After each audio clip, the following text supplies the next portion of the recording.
Welcome to Inland Empire Alive, bringing you issues, events, and perspectives from throughout San Bernardino and Riverside counties.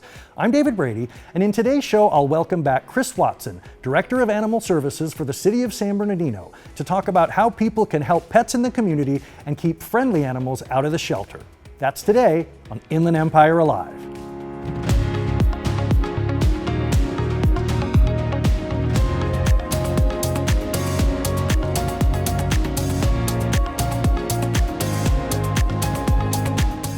Well, I'm always delighted to welcome back my next guest, Chris Watson, the Director of Animal Services for the City of San Bernardino. Chris, welcome back to the program. Thank you. It's great to be here again. So let's start at the very beginning.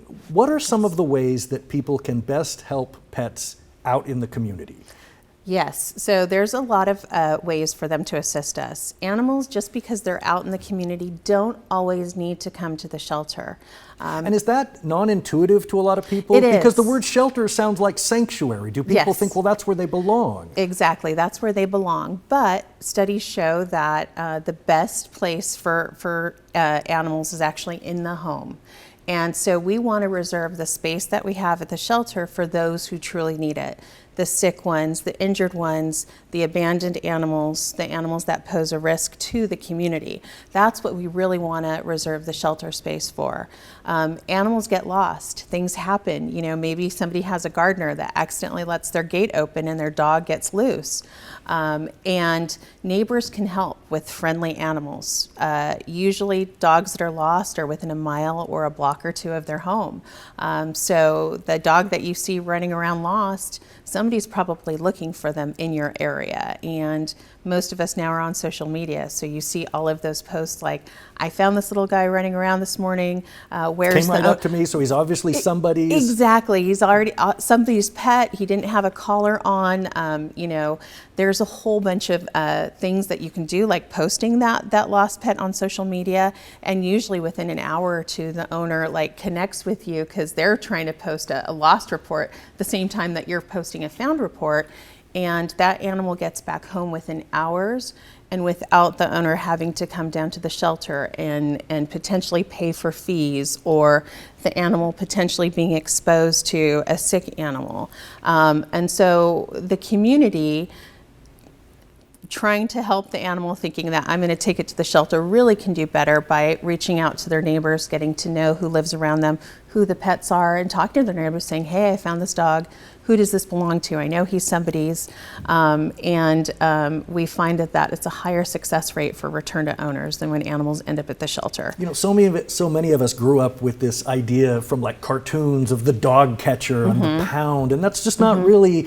That's not really the model anymore. It really isn't, because this is a community issue. We need the community to step up and help us out a little bit.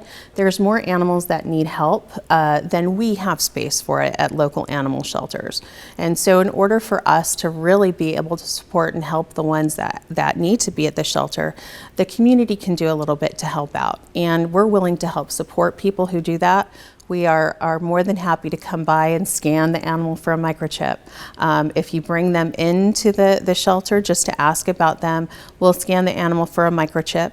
We'll automatically vaccinate just in case, like you're holding on to it for a couple of days and then you can't find the owner and you need to bring it back. Having the animal vaccinated for a couple of days outside of the shelter gives them the opportunity to build up some immunity to some of those diseases that we see most commonly in the shelter, distemper and parvo, those types of things. And then we'll give you food, we'll give you everything that you need to care for the animal for a few days while you help us out by looking for the owner. Is it fair to say, you know, the obvious things are spay and neuter? Yes. Microchipping. You know, how important are those? And like you say, vaccinations. Yes, those are vital. Microchipping is vital because animals get loose from their collars. Sometimes you don't have a collar on your pet because they don't like it. One of mine has an allergy and we haven't found a collar that he can wear without breaking out, so we can't have a collar on him. But if he should get out, the microchip is there. Vets' offices have them. Animal control agencies have them. We're working to roll them out at fire stations too, so people could potentially go to their local fire station and scan a lost pet and find the owner. But that information is something that links that animal to you permanently. Vaccines. And it can be updated. One thing I learned, I moved across the country and we knew we've got to get the chips, modified so they don't say an address in Florida, when we live all the way, over in Southern California. Absolutely. That's also important. You get a microchip, you think, okay, it's good for the pet's life. Yes, it's going to be there for the duration of their life. But if your information changes, your email address, your phone number, your address, you want to make sure that you contact the chip company and get that updated so that if the animal does happen to be found by a neighbor or is brought into a shelter, we're able to get a hold of you right away and you can come and get your animal as soon as possible. There's something I want to talk about, and we'll go into this a little bit after the break as well, but something I wasn't aware of. There's a national veterinary shortage in this country. Tell me a little bit about what that is and what the implications of that are. So veterinarians are increasingly rare, and there's a couple of things that have fed into that. There's not as many veterinary schools per capita, so it's much harder to get into vet school. It's actually harder to get into vet school than it is to get into med school. So, and so you have to have really good grades in school. It's extremely expensive. So veterinarians come out with sometimes $300,000 worth of debt that they need to resolve. And so that's made it kind of a career choice that's not as popular now. And so that means that we're looking at a severe shortage of veterinarians. And especially in California, you have only 2 vet schools throughout the state.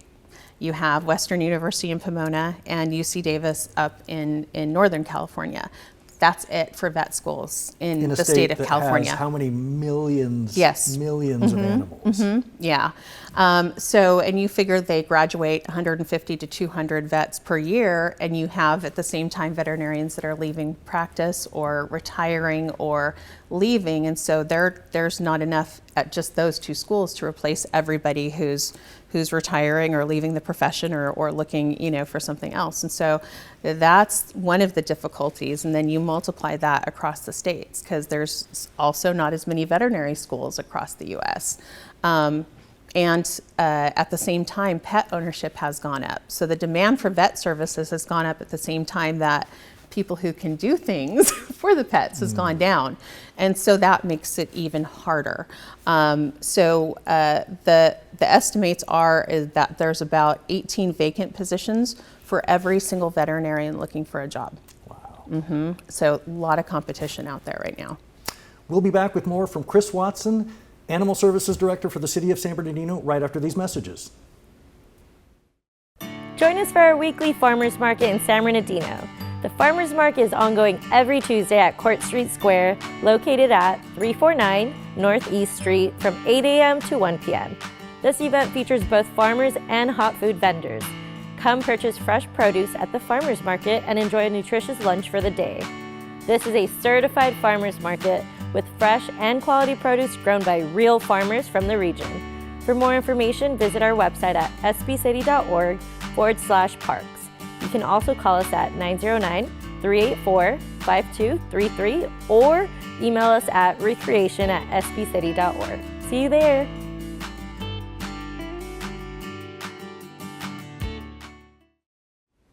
I'm talking with Chris Watson, the Director of Animal Services for the City of San Bernardino, and we're talking about something, tell me about this phrase I had never heard before, veterinary deserts. Yes, and so you have some areas of the country where access to vet care for regular citizens is very difficult to obtain. And there's an organization that did a study, a nonprofit, did a study a few years ago and went through the entire country and ranked access to vet care on a scale of 0 to 100. 0 being no access to 100 being really you don't have a problem finding a veterinarian in your area. Exactly. Convenience. Yes, so the San Bernardino, County of San Bernardino, our current score is 38 out of 100.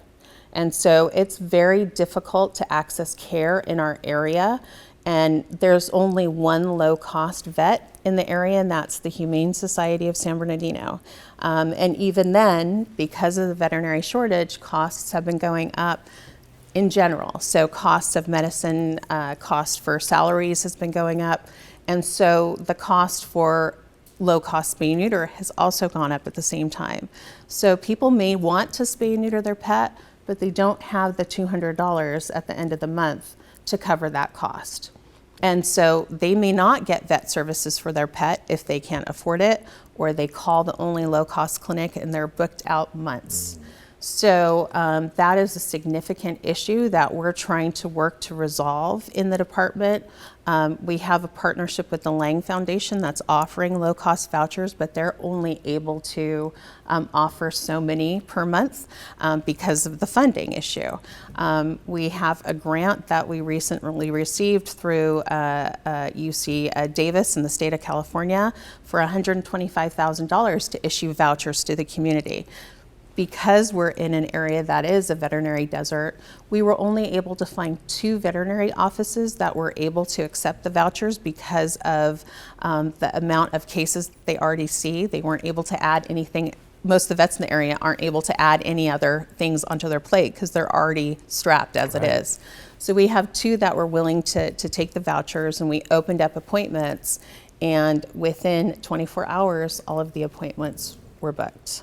And that means all of that grant funding is already promised to all of those people. So the need in our area for vet care and support for people's pets is high, and we just don't have the veterinarians or the access to in order to really fully help them and reduce some of the issues that we're seeing, like unwanted litters, illness, all of those things. We're doing what we can and offering free vaccines and microchips, but that's only a little fix.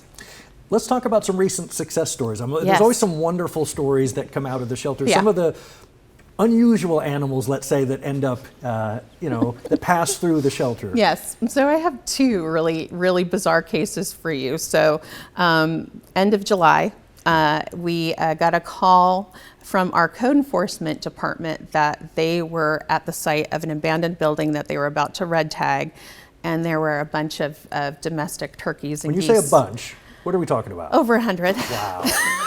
turkeys and geese at the location.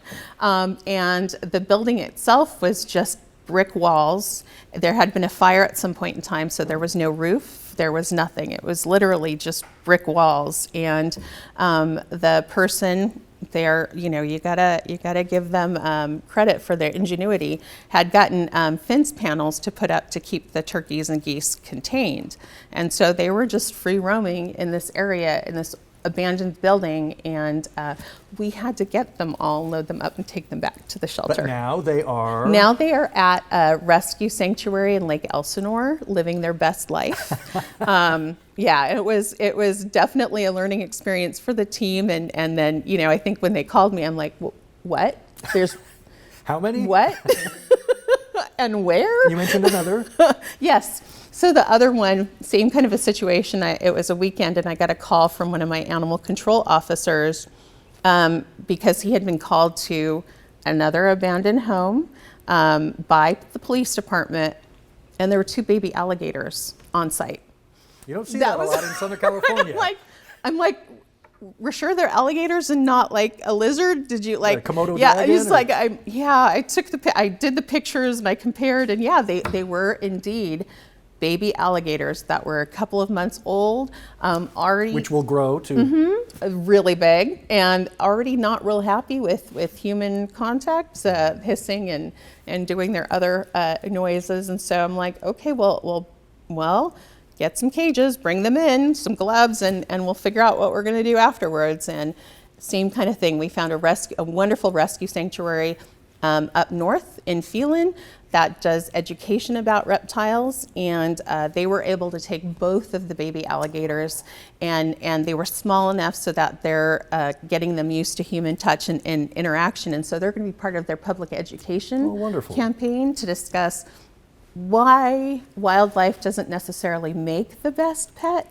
So they'll help educate people moving forward about the importance of making sure you do your research before you get any sort of exotic pet. And that there are some that just don't belong in a household. Well, I want to make sure we let people know where to get wonderful pets Yes. through the city of San Bernardino. Yes.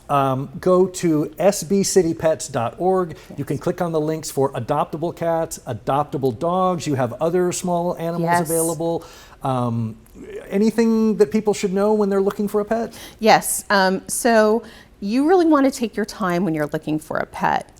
You may love huskies, they may be beautiful, but if you're not willing to be active and take them for several walks a day, that might not be the best match Measure for you. your lifestyle against what are the needs of the Yeah, animal. yeah. But if they come in because they want an animal, they want a companion, come in, talk to the staff. We'll talk about like what you want. Do you want a dog or a cat that can just sit on the couch with you and chill out, or are you looking for a hiking buddy, a running buddy?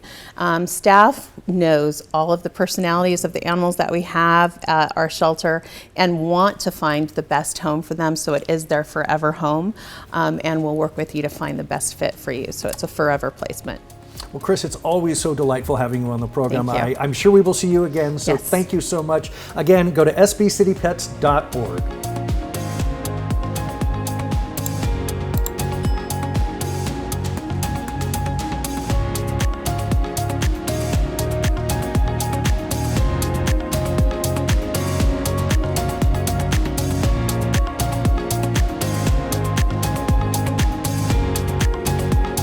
Visit iealive.com.